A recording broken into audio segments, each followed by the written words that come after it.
Good evening. Today is the seventh day of November 2022. You know what that means? It means that this is election eve. While many people have voted early or they voted by absentee ballots, still so many people will be voting tomorrow. And it's exciting if we all turn out to vote. We've got that to look forward to and to talk about. But also tonight, we have a very special guest, a man who has just filed suit against the governor of Oklahoma for 36 counts of what he considers to be corruption. It's going to be a very interesting conversation, and I'm glad you're here for the ride. All that is happening tonight on the Hamilton Report.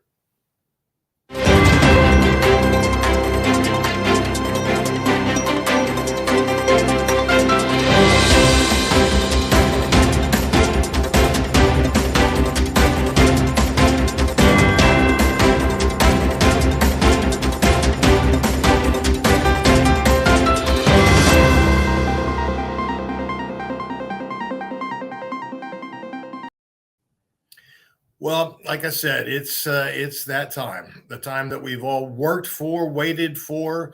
It feels a bit like Christmas Eve to me. The anticipation, the just holding on to wait and see the gifts that we get tomorrow. And remain very hopeful that after tomorrow's election, Oklahoma will be in better shape than we are today. And I believe the same is true for our country. You know, if you're anything like me, you pay attention not just to Oklahoma news, but to news around the country. And when we look at some of the extraordinary things that Republican candidates are doing and saying, it's absolutely unbelievable. But worse than that, it's very, very dangerous. I want us to take a look real quick at one of the newest videos from our friends at the Lincoln Project. America thought it was better than this.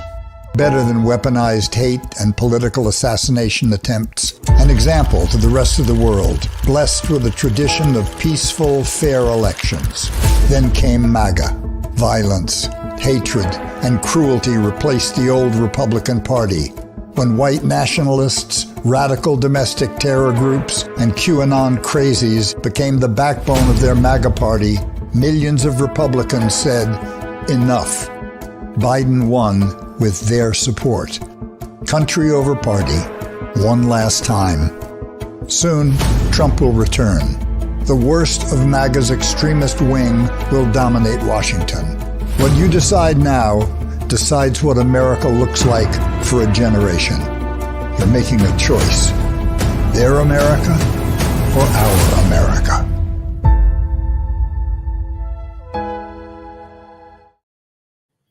We have no affiliation with the Lincoln Project, but they have certainly earned my admiration this year for the truthfulness in their advertising.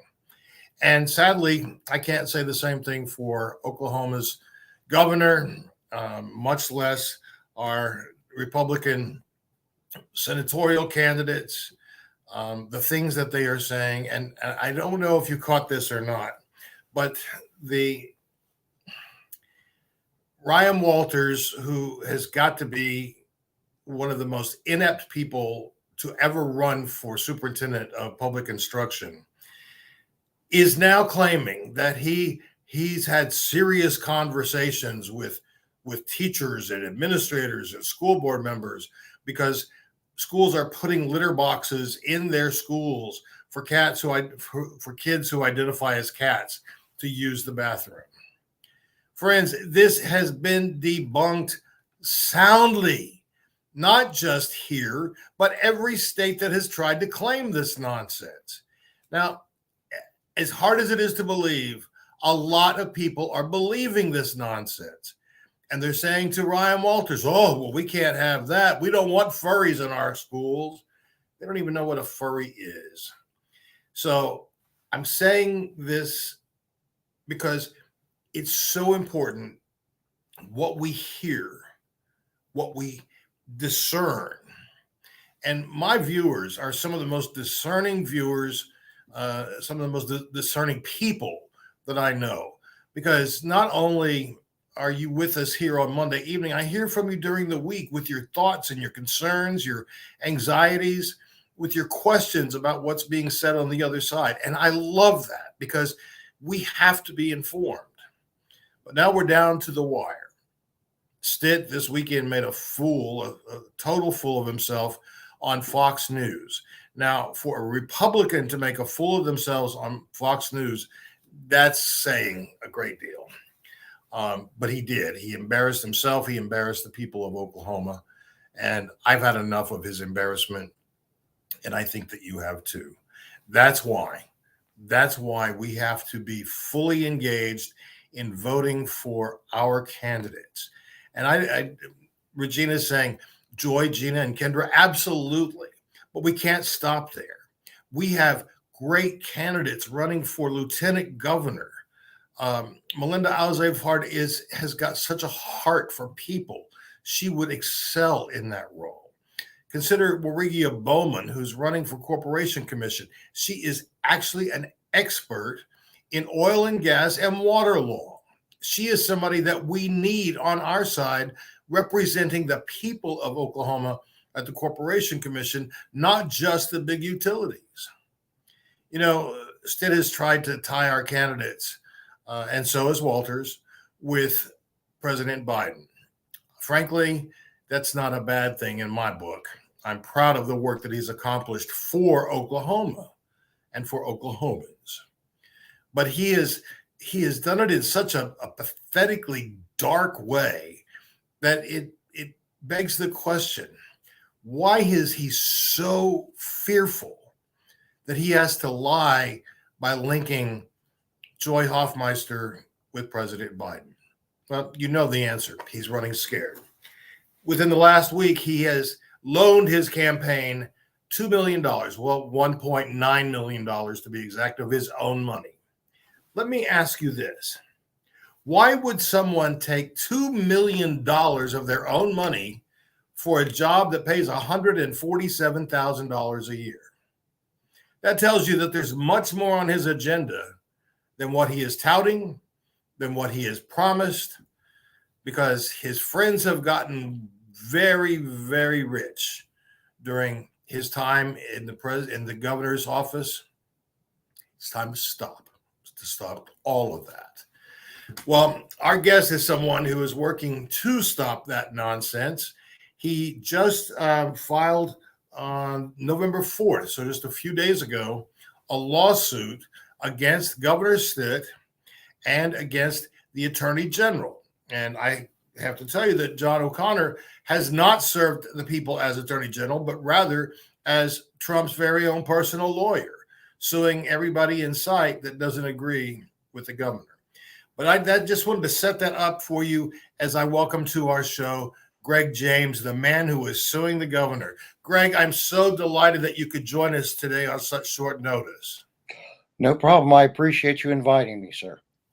We're running something on the screen now, but I want to point this out, especially verbally to our audience. And that is that the opinions, the thoughts that you are sharing with us tonight are yours and yours alone, and may or may not reflect the opinions of groups with which you're affiliated. Is that fair? Yes, I appreciate you telling everybody. It's just my own ideas.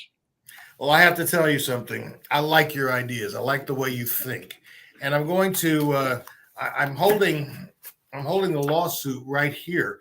And I want to read just the opening part for our viewers, because this is fascinating to me. Governor Stitt is responsible for a massive pattern of corruption, secret dealings in the executive branch of state government that has resulted in misuse and misappropriation of taxpayer funds and abuse of the power of his office. Friends, we know that. We've been hearing that for years now.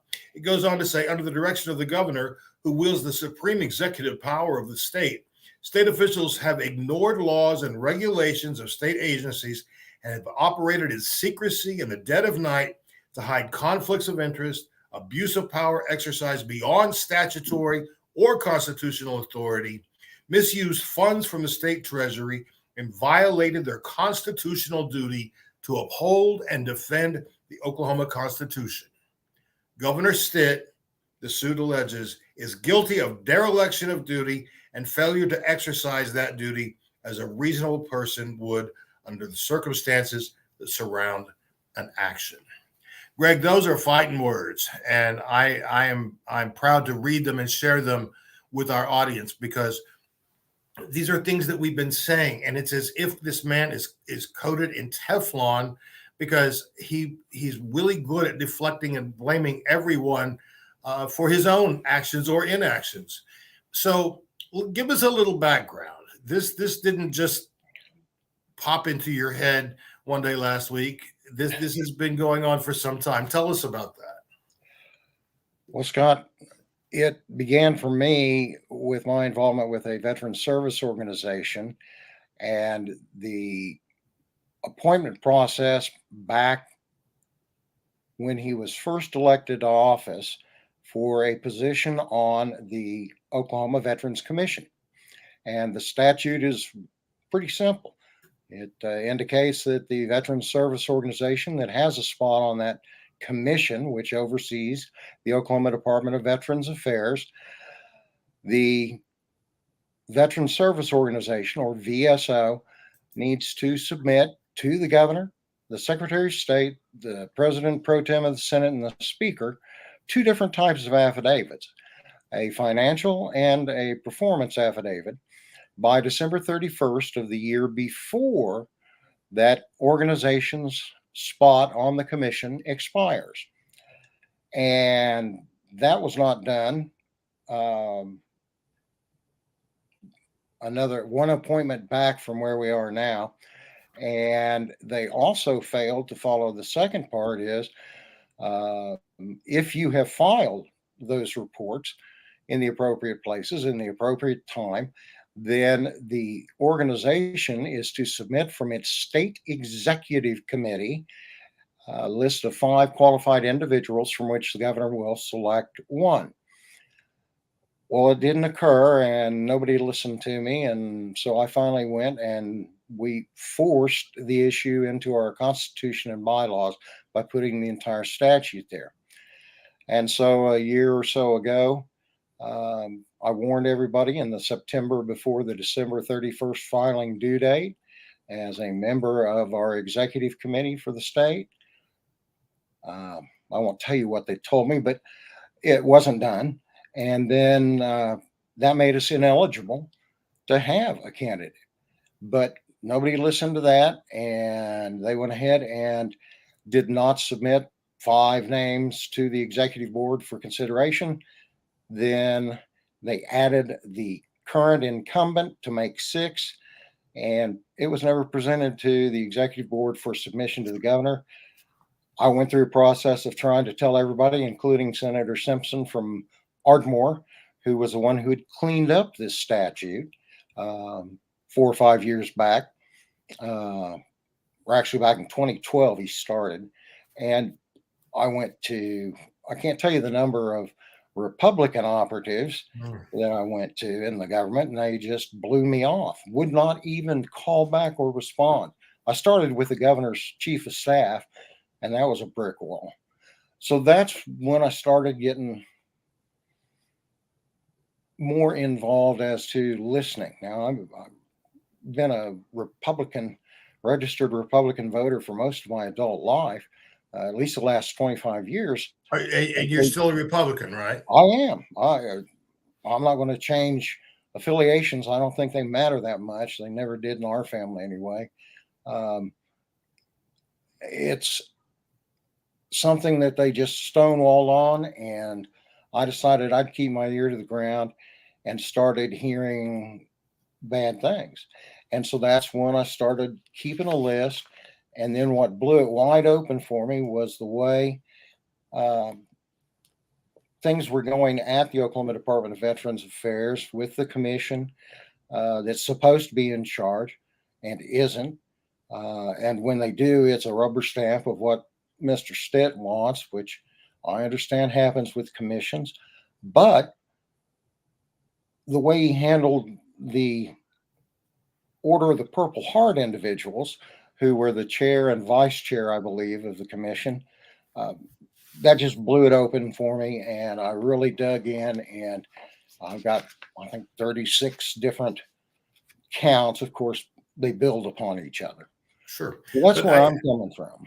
I wanted to mention to our viewers that this began with one thing that you were concerned about.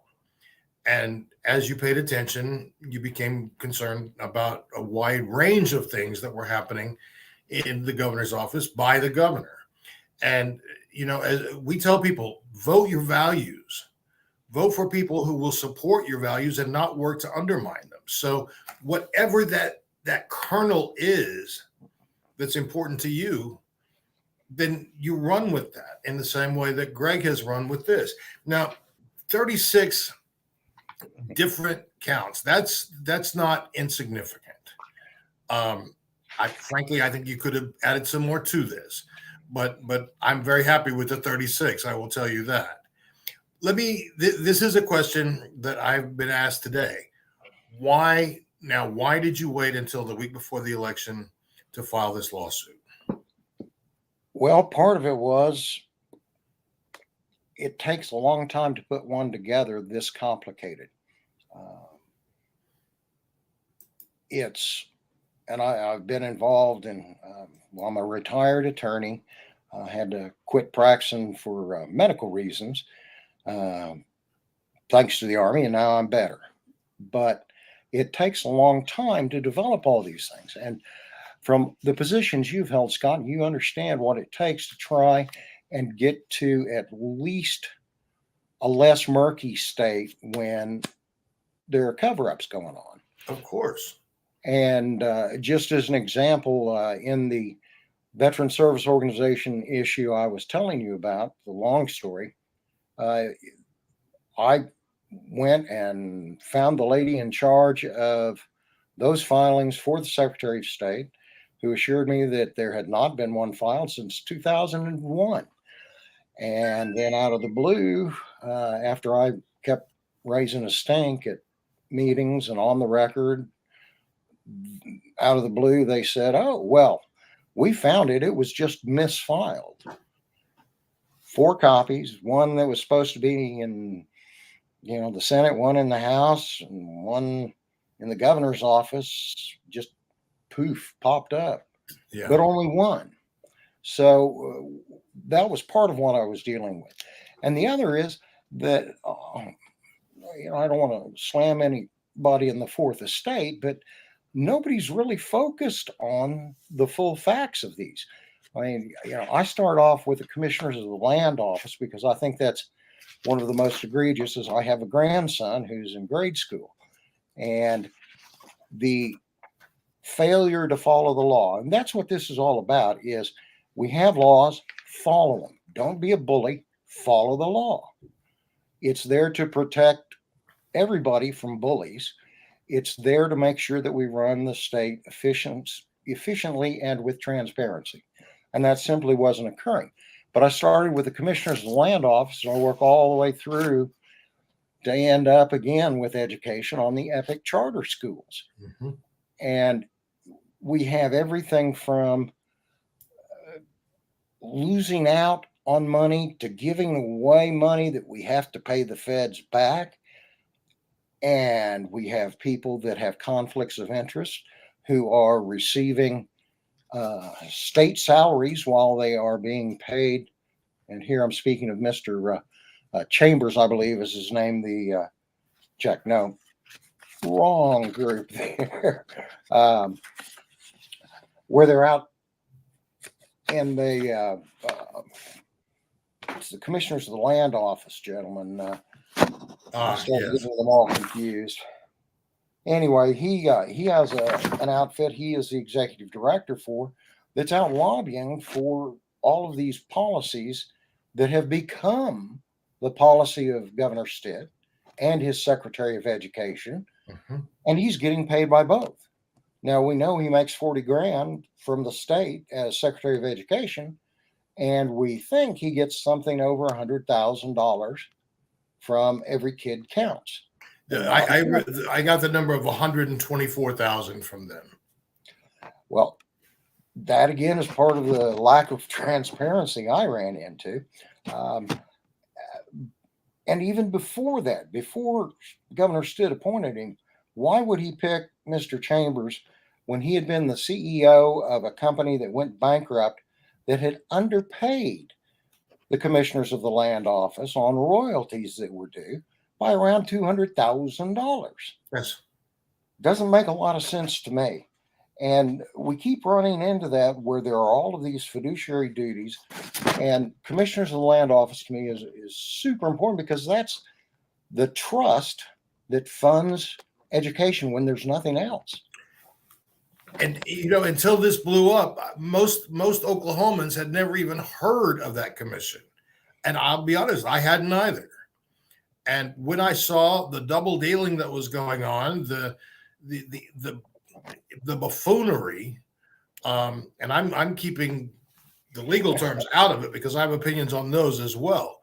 It became stark as day that this governor will not stop until he makes all of his friends richer, until he lines everyone's pockets. The cronyism, the corruption that existed from the very beginning. He's a much wealthier man today than when he took office 4 years ago.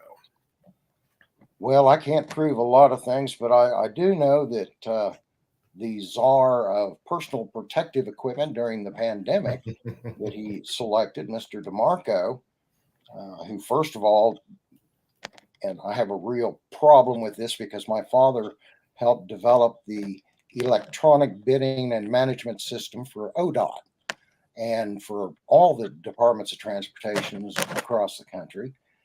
And he just went out and prepaid $5 million for equipment that we've never received. Yeah. And where is the AG, too, who ought to be in on this, going after them? Well, as I said before you joined us tonight, this attorney general has never acted on behalf of the people of Oklahoma. Instead, he has served as the personal attorney of the governor. He says fetch, and O'Connor fetches. I agree with you. It's ludicrous to have an executive branch attorney general who A, is supposed to follow the rules of the bar, and B, is supposed to follow state law.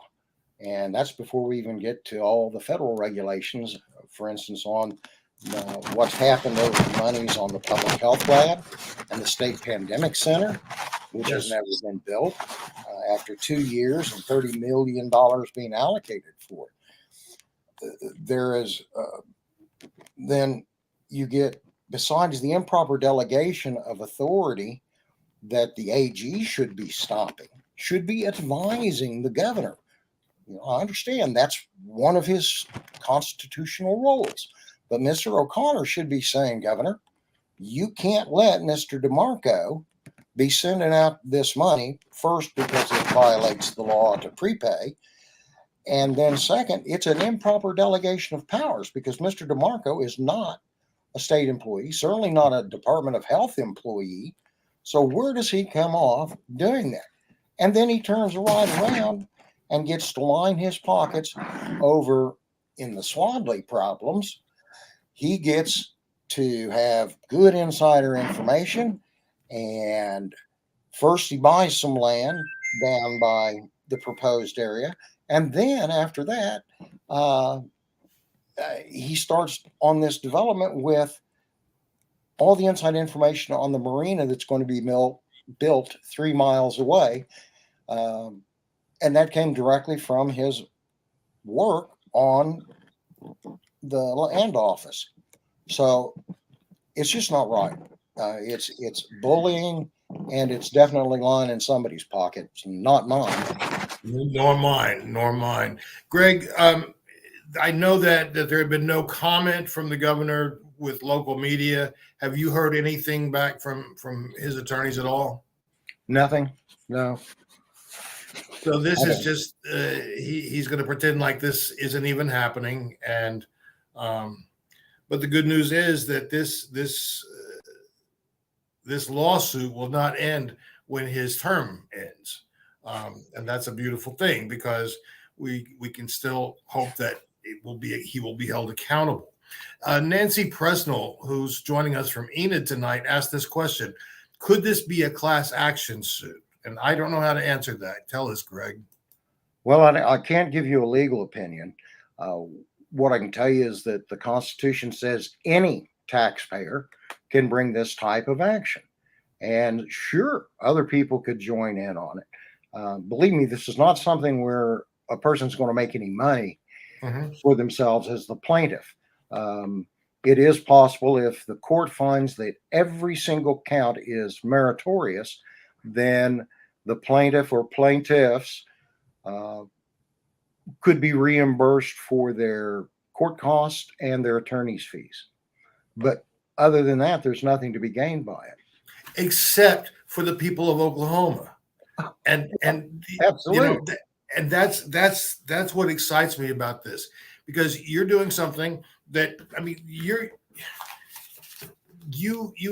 went to great effort to write this lawsuit, to file this lawsuit, and it's not as if you're making anything off of it. You just said enough is enough, and the people of Oklahoma deserve better. And for that, you have my absolute admiration.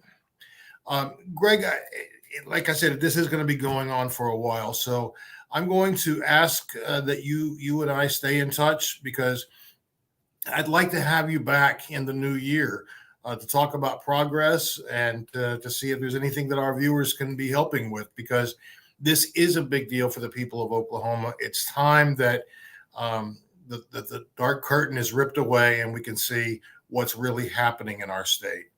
And it's also, I'll just say this right now, if you've not yet voted, I encourage you to go vote tomorrow for Joy Hoffmeister, because we cannot afford 4 more years of this kind of nonsense, this thievery that's happening. So, Greg, thank you from all of us for doing this work. I'm very, very proud that you could join us this evening. I'm proud of the work you're doing. And please, by all means, let's stay in touch, okay? Thank you for the time tonight, and I look forward to speaking with you in the spring. Absolutely. Thank you, Greg. Have a good evening. Well, that's a lot to take in.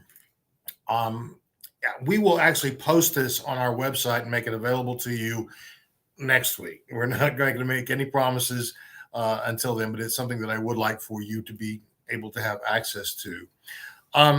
Jana Lewis Harkins, I have to tell you something. She has been in my office on her way to drive a candidate, to knock doors, to drop literature. She stops in just to breathe for a minute and then goes back to work. She has worked this entire election cycle to really push for greater representation and for making Oklahoma better. And she posted this: she's feeling anxious right now. And that's something I can relate to. And I know that so many of you can. But I would be really hard pressed to name one thing. It's anxious, it's hopeful, it's uncertain, it's frustration, it's all of this bottled up. So I am going to do the same thing that our chair did on her show this afternoon. Ask you to do one more thing for our democracy. One more thing to bring decency to Oklahoma. Beyond voting, do one more thing, make one more call, send one more email, talk to one more family member, one more neighbor who hasn't voted, and get them to the polls. Help them get there however you do it, because it means everything this election. I'm not prone to being overly dramatic when it comes to issues surrounding politics. And I'm not being over dramatic when I tell you that this is an incredibly important election. Think about the things that are truly on the ballot. A woman's right to make her own healthcare decisions, LGBT equality, especially when it comes to marriage equality. Social Security, the thing that you have put into your entire life, they have said to you that they're going to look at ways of cutting it, putting it on the chopping block every year, raising the retirement age. Now imagine being 64, 65, 66, and you're looking forward to retiring at 67 to get your full benefit. And then come January, they say, oh, no, you got to wait till you're 70. Where's a 70-year-old person going to find a job? In Oklahoma or anywhere else? This is what's being promised to you, and we have to believe them, because they don't hold many promises when it comes to the good things they promise. But I can tell you, when they promise things like a fascist state, taking away your Social Security, not honoring the ballots that are legally cast, we can't stand for that. Our democracy can't stand for that. Our state cannot stand for that. I was going to show you one more video tonight, but our time is up. So I am just joining with you and remaining optimistic, joining with you and remaining of the belief that we have all done everything in our power to show people the truth. Truth can be a hard thing to recognize, especially when you're used to being spoon-fed lies. But our messages are resonating. Thanks to you, the work that you've done, our county parties. Lord knows our chair, Alicia Andrews, has been working 75-hour weeks, hasn't had a weekday off in forever. And it's that way because we all care. And I thank you for caring. I thank you for voting. And my absolute hope is that next week, when you and I see each other at 6:30 on Monday evening, we'll have plenty to celebrate. Until then, friends, please go vote. Take good care of yourselves, each other, and know how much I appreciate you. From all of us at the Oklahoma Democratic Party, I'm Scott J. Hamilton, thanking you for being with us. May the good win the day tomorrow. Good night.